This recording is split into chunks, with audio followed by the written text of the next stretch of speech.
Hi, I'm Dan Smith, and I'm going to teach you how to play Simple Man by Lynyrd Skynyrd. And this is a great song to get started with because it's just 3 chords, 3 very simple chords, and you can just strum it and sing it. But if you want to kind of take things to the next level for yourself, there's also a really cool riff that I'm going to show you along with a simple arpeggio part that will kind of give you like a total package, if you will, for the song. If you don't know what an arpeggio is, we're going to talk about that later, so don't worry about that right now. But let's just do a simple demo where I'm gonna sing it a little bit, and then I'll also do this kind of riff arpeggio thing I'm talking about, and then we'll break it down piece by piece. So it goes like this.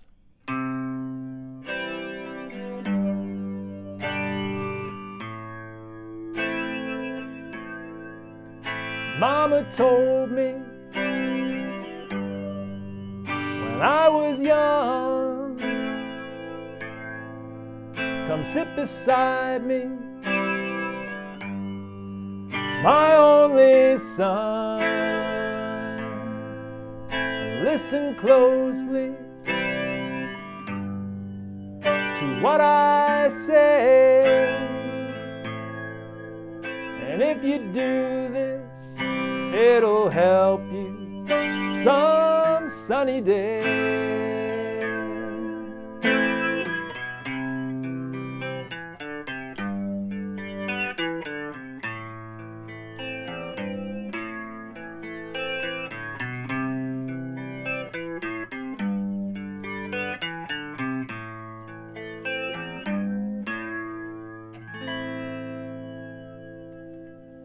So, let's talk about the chords first.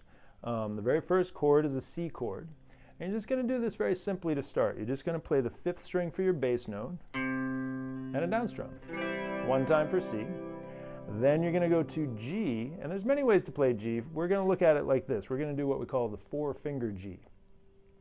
In case you don't know what that is, you can start with your index finger on the 5th string of the 2nd fret, your middle finger on the 6th string of the 3rd fret, your ring finger on the 2nd string of the 3rd fret, and your pinky on the 1st string of the 3rd fret. And you're just going to play the 6th string for your bass note and down strum.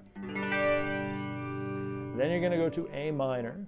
And you're going to play the 5th string for your bass note and do a down strum. But for A minor, you do it 2 times. So just start with that. Just bass note and down strum. 1 time on C, 1 time on G, and then 2 times on A minor, and try to do it at least 3 or 4 times in a row without stopping. Now if you're just getting started playing guitar, that can be a lot. And that's cool, that's great. Make that really sweet, right? But if you're ready for more, here comes more. We're going to do the riff with this thing called an arpeggio. For those of you who maybe don't know what an arpeggio is, it basically just means playing individual notes within a chord. Usually it means playing descending or ascending, meaning you're going up the chord, higher notes. But I kind of use it as a catch-all phrase for just playing individual notes within a chord. But we'll get to that. Let's start with the riff. You're going to play the 5th string open, the 5th string on the 2nd fret with your middle finger, 5th string on the 3rd fret with your ring finger, thus setting you up for a C chord. So go ahead and put your fingers in the shape for a C. Then you're going to play 4th, 3rd, and 2nd strings, right? So 4, 3, 2. That's all you're going to do. So here's what you got so far. 4, 3, 2. Then you're going to go back to the riff. You're going to play the 4th string on the 2nd fret, right where you already are for your C chord, by the way. So your middle finger plays the 4th string on the 2nd fret.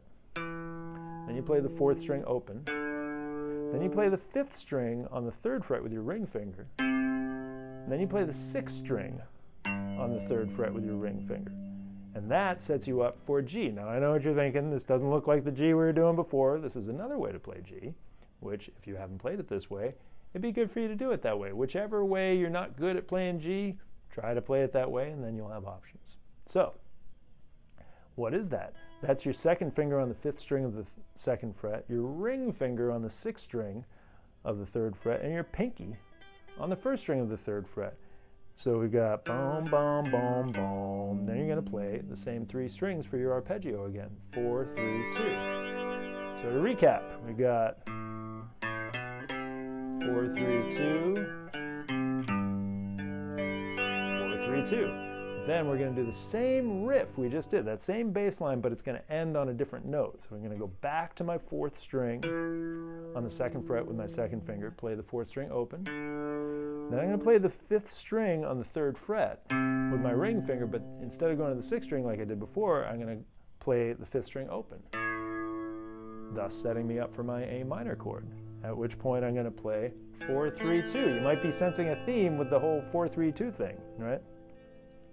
So let's do everything we've done so far. 4, 3, 2, 4, 3, 2, 4, 3, 2. Then there's one more riff, and it's kind of the awesomest part of the riff, which is you take your pinky, you reach up to the 6th string, but you play the 6th string open first, but then you bend it with your pinky on the 6th string of the 3rd fret, and you play the 5th string open again.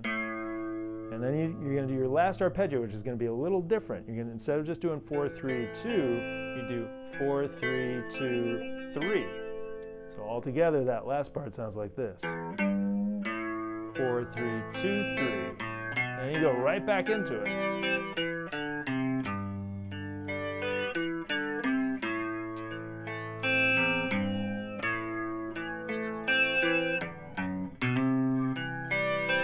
Let me try that again.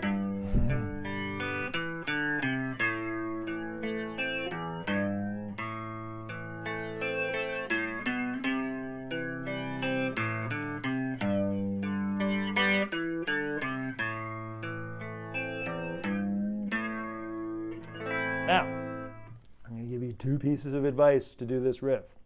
First one is, it's a very specific piece of advice.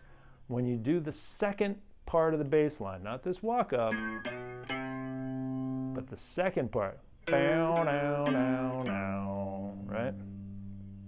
What am I doing there? When I play the 4th string open, 4th string 2nd fret to 4th string open, then I go 5th string 3rd fret to 5th string or 6th string 3rd fret. Don't pick your finger up and then put it back down again from the 5th string to the 6th string. Use the flat inside part of your finger for the 5th string, because then all you have to do is lean it onto the 6th string. You don't have to pick it up again. It's a much more efficient way to work. So use the tip of your finger for the 6th string, but use the flat inside part of your finger for the 5th string.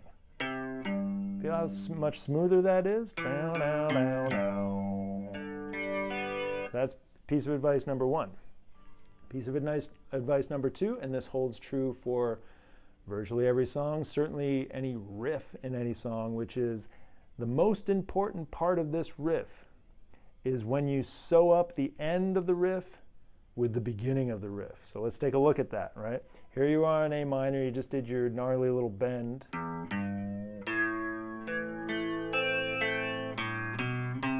And it takes you right back into that very first bass line walk-up you did into your C chord. It's a really crucial part of the riff, because if you get good at doing this one time in a row, then I got news for you. You're not going to be able to deliver on this riff, because you have to be able to sustain it.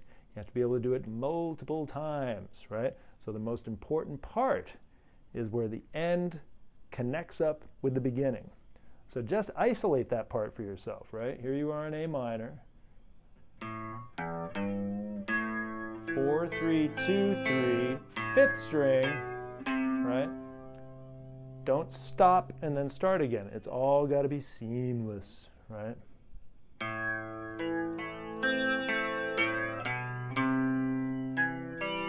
So the last note I play in the last arpeggio is the 3rd string on the 2nd fret.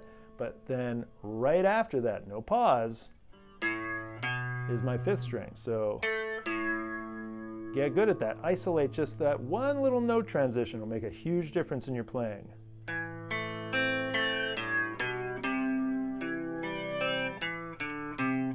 Because otherwise, it's all going to be stop and start.